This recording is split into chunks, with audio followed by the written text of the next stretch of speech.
What is better ba, doing a one-on-one presentation or doing an online seminar, or also called a webinar? In this video, I'm going to share with you 7 differences based on my experience between a one-on-one presentation versus a webinar. Coming up.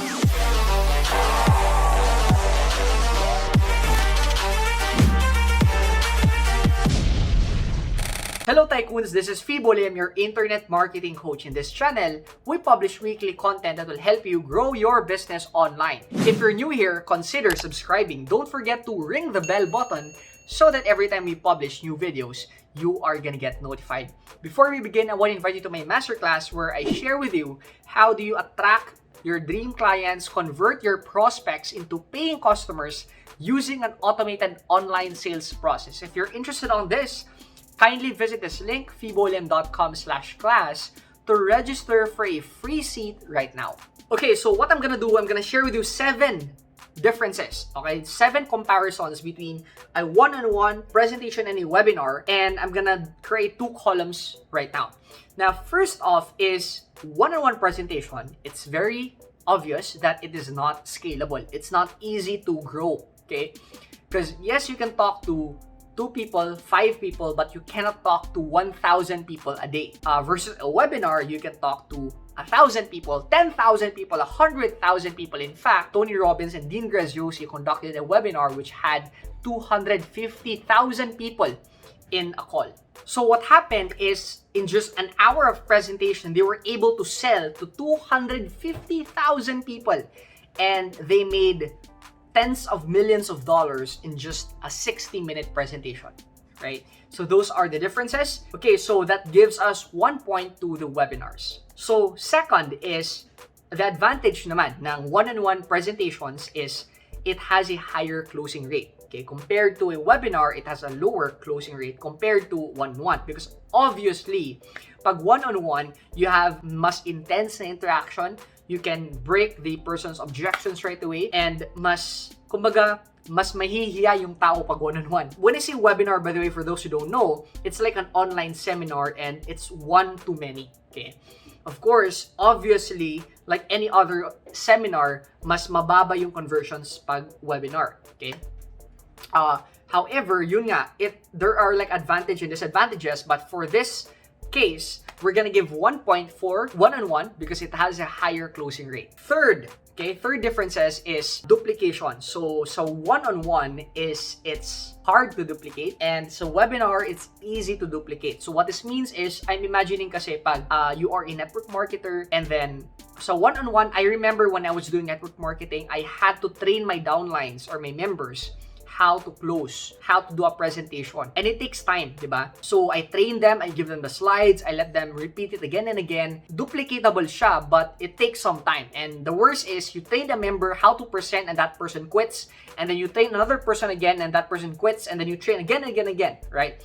However, if you're doing a webinar, what I mean here is you're recording it once, and it can be an automated webinar, by the way. So you're recording it once, and then you're putting it on the page and it plays, right? So now, instead of training your members how to close, you can just tell them to share the link, to share the webinar, to share the video, and it's as easy as 1, 2, 3. Okay, that's how easy it is. If kumbaga duplicatable siya, kasi technically ikaw pa rin nagbibenta, and all you have to do is just let them share your webinar, your video. So in this case, we're gonna give 1 point to webinars. Okay, so number 4. Okay, so which brings us to the 4th difference, which is one-on-one cannot be automated, obviously, and webinars can be automated. Okay, so webinar kasi, just to give an idea, you can do an automated webinar, you can also do a live webinar. So a live webinar is you live, obviously. Pag automated, it's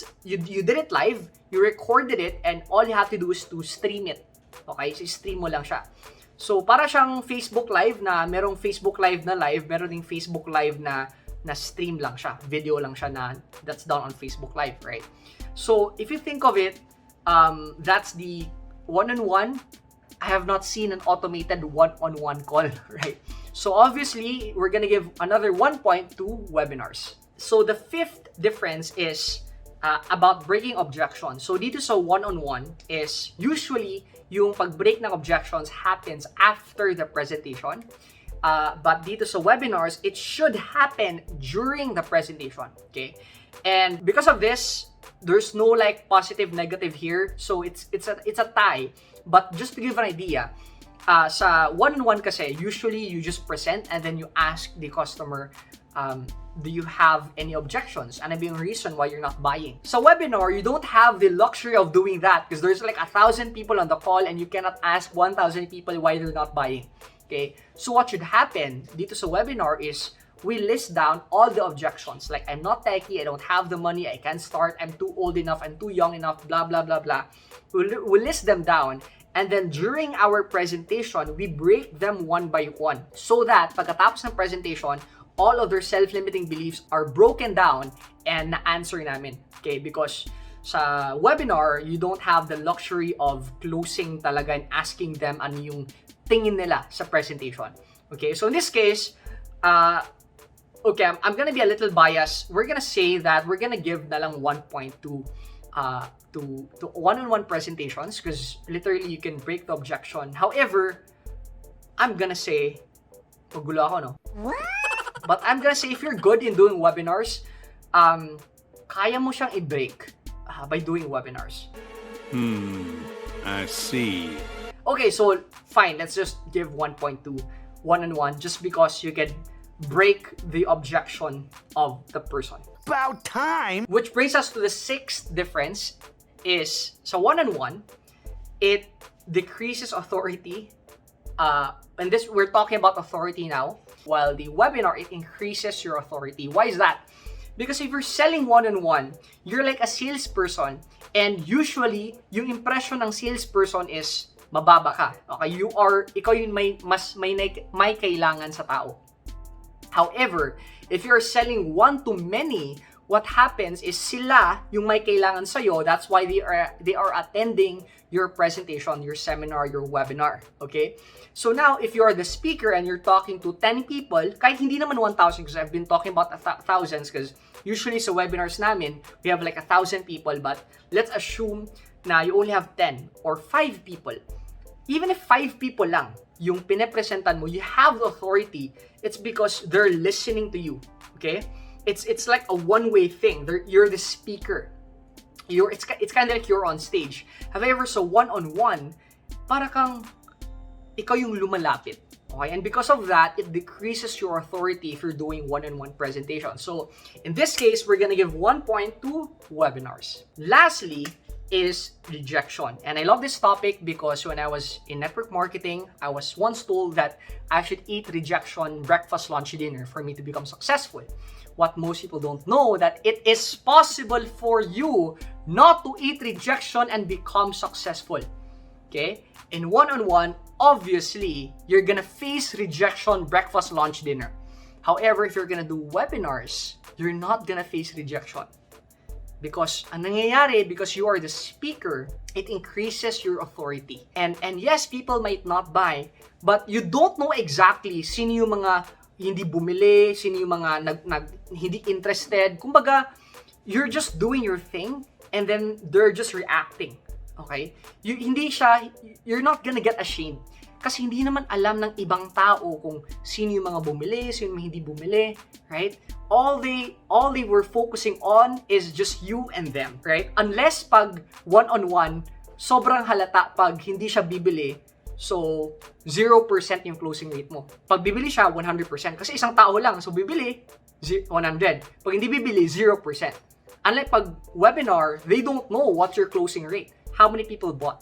So now, in the eyes of the public, walang rejection yung nangyayari, right? That's the advantage of doing webinars, and I'm gonna give 1.2 webinars. So that is it for this video. Question of the day, ano ba yung mas gusto mo? Do you prefer doing one-on-one presentations or doing webinars? And I wanna ask, ano yung experience mo in doing one-on-one and webinars? Or ano ba yung hindi mo pa nagawa? Let me know in the comment section below because I'll be reading each and every comment that you comment. Once again, I want to invite you to my masterclass where I share with you how do you do webinars, online sales process, how do you drive ads, how do you drive visitors, run Facebook ads, and convert prospects into paying customers without talking to them, experiencing rejection. So register for a free seat by visiting this link, fibolim.com/class, to register right now. Thanks so much for watching. If you have not subscribed to our channel yet, go ahead, click subscribe, do it right now, so that you're gonna get notified every time we publish new videos. Until next time, this is Fibo Lim.